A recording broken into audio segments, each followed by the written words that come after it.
Ishi ashamaa hordoftoota koo akkam jirtu nageenyi waaqayyoo jaalalli waaqayyoo iddoo jirtanitti isiniif haa baay'atu.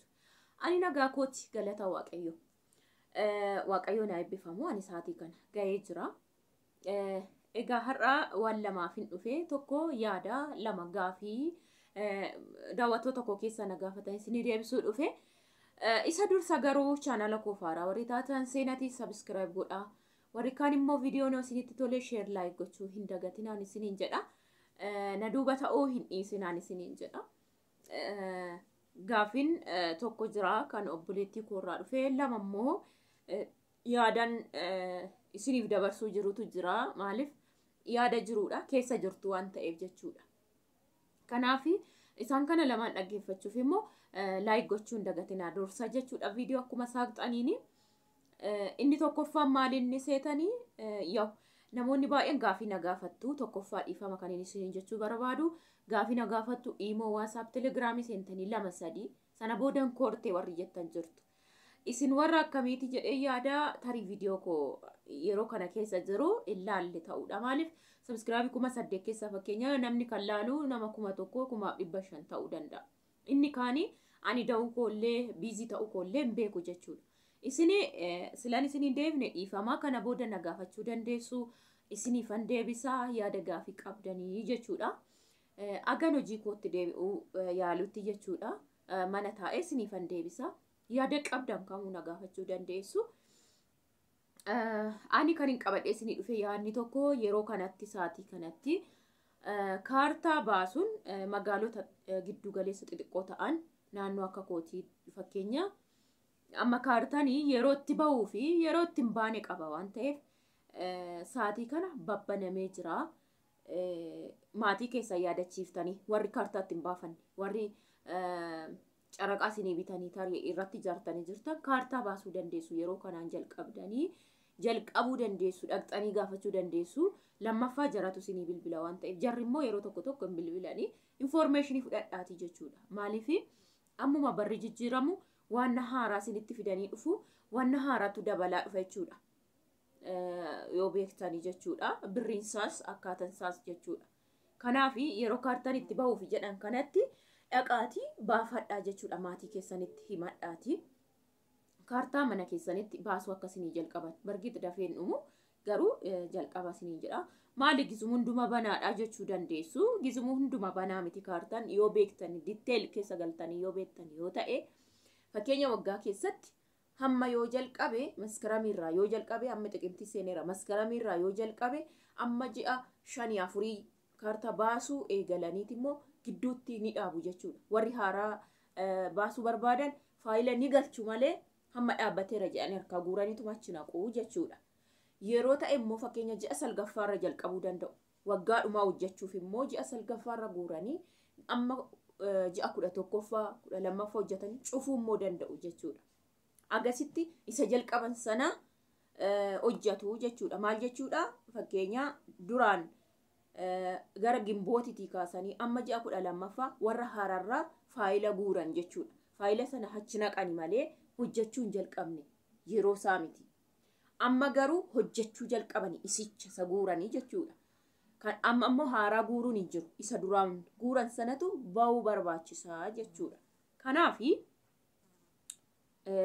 akka warri galfachuu barbaadan immoo itti haansitanii galchitu jechuudha. Warri baafachuu barbaadan maatii keessanitti himtanii warri maatiin isinii bitanii himtanii kaartaan akka isinii ba'u gochuu dandeessu jechuudha.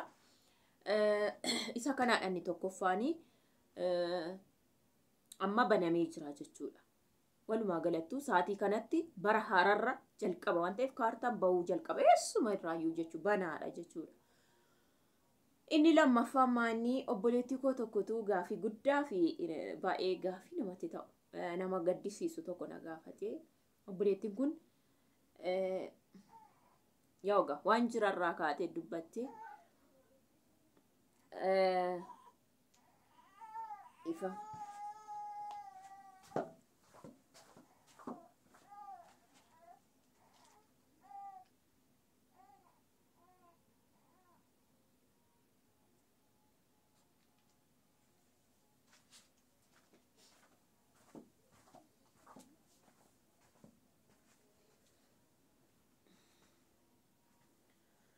Egaa obboleettiin kun wanta ishiin jette gaafii guddaadha.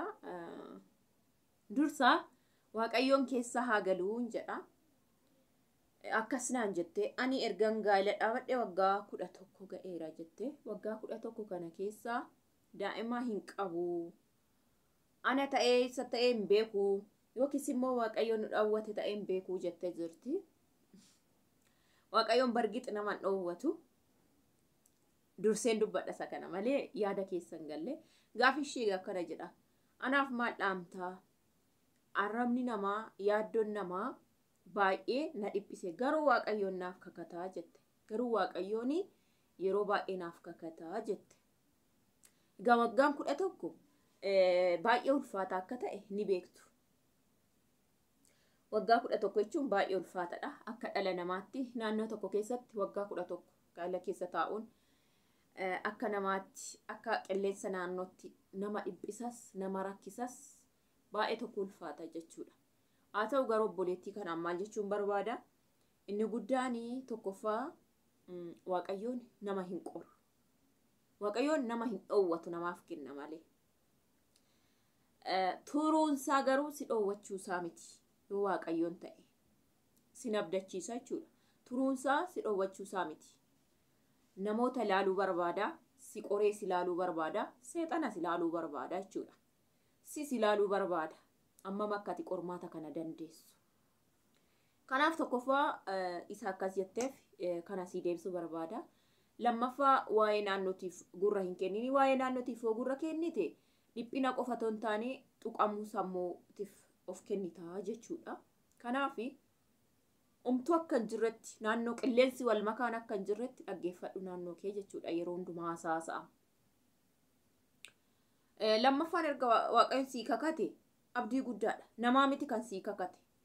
Otoo nama ta'ee yeroo dadhabbitti nama jalaa utaala, nama kuffisa, si ganuu danda'a nama.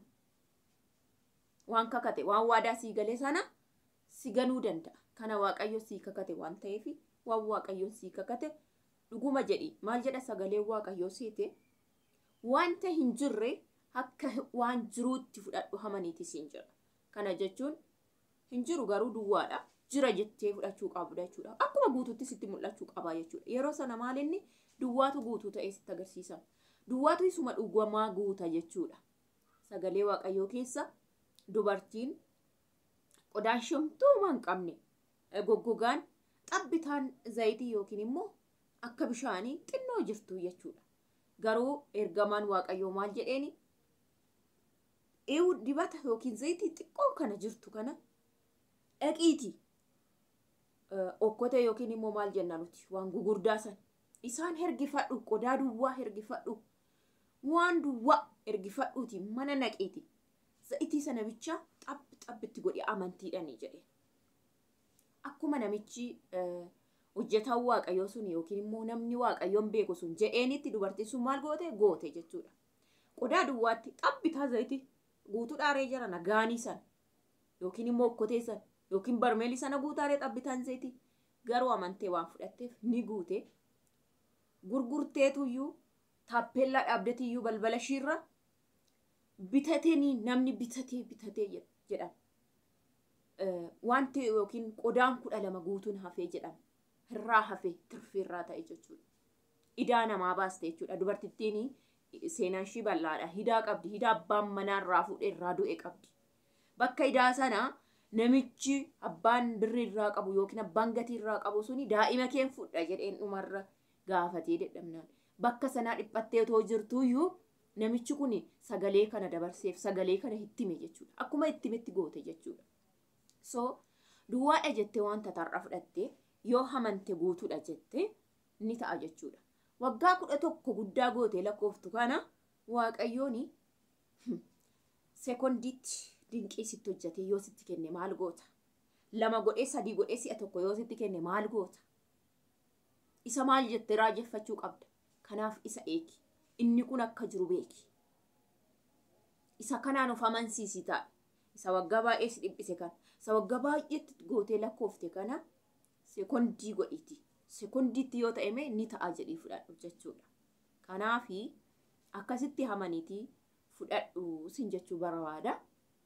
Duwwaadha waggaan 11 dhumate barri koo bara dhumate raawwate waggaa 11 ture isa jette kana dhiisisin jechuun barbaada. Laphee jabinaa siifaa kennu, laphee amantii siifaa kennu, laphee honnee kutannoon waaqayyoon eeggachuu siifaa kennu. Bargit nama fooniiti namni ni dadhaba. Oduurraan ka'ee arrabni namaa kukutee lafas nama kaa'a. Jabina sanaa siifaa kennu siin jedha. Si ta'ee isa ta'ee rakkinni Kiristoos biraa ni beekama. Namni kamuu rakkina qabaachuu danda'a. Sisaa ta'u sasaa ta'u amantiidhaan garuu akka boru jiraatutti amanii fudhadhu. Waaqayyo edda nama godhee nu uume uma hir'uu nutti hin kennu. Beekaa seexanni nu qora waan ta'eef jechuudha. Isa kana dubbachuun dhufe egaa abbaan suni keessan galee na gaafate dhiifama naa godha koomantii miti kuni deddeebiidhaan nama na gaafate. Yeruma nan daa'ima argadhe namoonni tokkos namni na gaafattan jirtu. Anoo maallaa adhaamta obboleetti koo warri jettanillee jirtu sinii deebisee ture. Waggaa 2 ture ergana achi dhufee akkas ta'e. Kan sana caalaa mistira baay'een beekan namoota irratti argee jechuudha. Ni jira qormaaticha achuma kaa'a. Akka waanumtuu hin jirre. Akka waanumtuu qormaan hin jirre ta'a. Yeroo sana waaqayyoon darbee hojjeta. Isa qormaaticha caalee sagalee namaa caalee qormaata seexanichaa caalee duwwaa jiru sana caaleeti boru waan addaa hojjeta siniin jedha. Chaanaala kanaaf haaraa warri taatan sina subscribe godhaa, share like gochuun dagatinaa baay'ee. Haadha mucaati kanarraa sa'uu hin danda'u. Kaatee jirti kun.